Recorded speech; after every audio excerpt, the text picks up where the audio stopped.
ఈరోజు మనం రాసాయనిక ఎరువులు, సహజ ఎరువులు వీటి మధ్య తేడాలు ఏంటిదో తెలుసుకుందాము.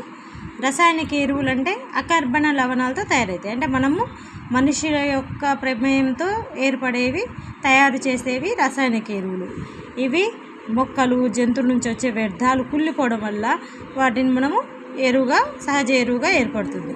నెక్స్ట్ ఇవి ఏమవుతాయి, మనుషుల ప్రమేయంతో చేస్తాం కనుక ఇవి కర్మాగారాలు అంటే పరిశ్రమల్లో తయారవుతాయి. ఇవి మనం ఏం చేస్తాం, బర్ల దగ్గర ఉన్న గడ్డి, పేడ అనేది ఒక పెంట దిబ్బలాగా వేస్తాం కదా, అదంతా ఏమవుతుంది, కుళ్ళిపోయి సహజ ఎరువుగా ఏర్పడుతుంది. అంటే ఇది బయలు ప్రదేశాల్లో తయారవుతుంది. నెక్స్ట్ ఈ ఎరువులు వాడడం వల్ల నేలకు హ్యూమస్ చేరదు. అంటే ఏమవుతుంది, ఎక్కువ కెమికల్స్ అనేది ఉండడం వల్ల ఏమవుతుంది, నేల యొక్క సారము దెబ్బతింటుంది. ఈ ఎరువులు సహజ ఎరువులు అనేది వేసినప్పుడు నేలలో హ్యూమస్ అనేది చేరుతుంది, కాకపోతే నిదానంగా చేరుతుంది. కానీ ఇదేమో ఒకసారి